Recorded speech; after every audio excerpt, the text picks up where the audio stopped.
Hi all, this is Amalda. Welcome to Zoho Books Malayalam tutorial. ഈ സെഷനിൽ നമ്മൾ നോക്കുന്നത് എങ്ങനെയാണ് സോഹോ ബുക്സിൽ ബാങ്ക് ഇൻ്റഗ്രേറ്റ് ചെയ്യുന്നത് എന്നാണ്.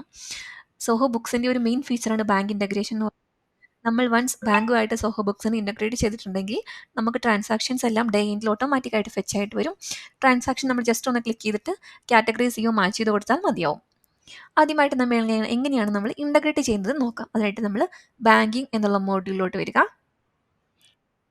Add bank or credit card എന്നൊരു ഓപ്ഷൻ ഉണ്ടാവും. അവിടെയാണ് നമ്മൾ ക്ലിക്ക് ചെയ്യുന്നത്. ഇവിടെ കണക്ട് നൗ എന്നൊരു ഓപ്ഷൻ ഉണ്ട്. നമ്മളിവിടെ ഈ ടേംസ് ആൻഡ് കണ്ടീഷൻസ് നമ്മൾ ടിക്ക് ഇട്ടതിന് ശേഷം പ്രൊസീഡ് കൊടുക്കുന്നു. ഈ ഒരു വിൻഡോയിൽ നമ്മൾ നമ്മുടെ ബാങ്ക് ഏതാണോ ആ ബാങ്കാണ് ഇവിടെ സെർച്ച് ചെയ്ത് നോക്കേണ്ടത്.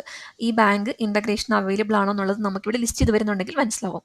നമ്മുടെ ബാങ്ക് ലിസ്റ്റ് ചെയ്യുന്നില്ല എങ്കിൽ നമുക്ക് ആ ബാങ്ക് ഇൻ്റഗ്രേഷൻ അവൈലബിൾ അല്ല എന്നാണ് അതിൻ്റെ മീനിങ്.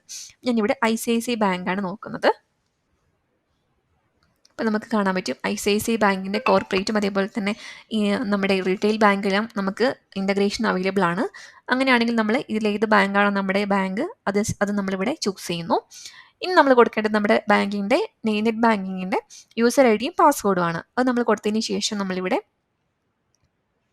സബ്മിറ്റ് കൊടുക്കുന്നു. സബ്മിറ്റ് കൊടുക്കുന്ന സമയത്ത് ഓട്ടോമാറ്റിക്കായിട്ട് നമുക്ക് നമ്മുടെ ബാങ്കിങ് പോർട്ടലിലോട്ട് പോയിട്ട് ഈ എനിക്ക് അവിടെ അത് കാണിക്കാൻ പറ്റില്ല, കാരണം നമ്മുടെ ക്രെഡൻഷ്യൽസ് എല്ലാം സെക്യൂർ ആക്കി വെക്കേണ്ടതുകൊണ്ട് തന്നെ ഞാനത് എക്സ്പ്ലെയിൻ ചെയ്യുന്നുണ്ട് എങ്ങനെയാണ് അടുത്ത സ്റ്റെപ്പ് എന്നുള്ളത്. ഈ ഒരു വിൻഡോയിൽ നമ്മൾ നമ്മുടെ നെറ്റ് ബാങ്കിങ്ങിൻ്റെ യൂസർ IDയും പാസ്വേഡുമാണ് കൊടുക്കേണ്ടത്. ദെൻ സബ്മിറ്റ് കൊടുക്കുന്നു. അപ്പോൾ നമ്മൾ ബാങ്കിങ് പോർട്ടലിലേക്ക് ഡയറക്റ്റായി പോകുന്നു. അവിടെ നമ്മൾ സേവ് ആൻഡ് ഫിനിഷ് എന്നുള്ള ഓപ്ഷനാണ് കൊടുക്കേണ്ടത്.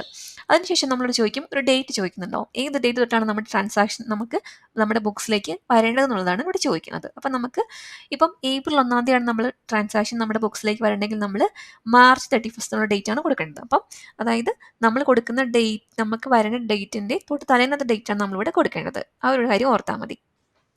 ആ ഡേറ്റ് കൊടുത്ത് നമ്മൾ സേവ് ചെയ്ത് കഴിയുന്ന സമയത്ത് നമുക്ക് കാണാൻ പറ്റും നമ്മുടെ ബാങ്ക് ഇവിടെ കണക്റ്റഡ് ആയിട്ടുണ്ടാവും. നമ്മൾ കണക്ട് ചെയ്ത ബാങ്ക് ലിസ്റ്റ് ചെയ്ത് വരും. ഇപ്പോൾ ഇവിടെ ICICI ഞാൻ മാനുവലി ആഡ് ചെയ്ത് വെച്ചാണ്.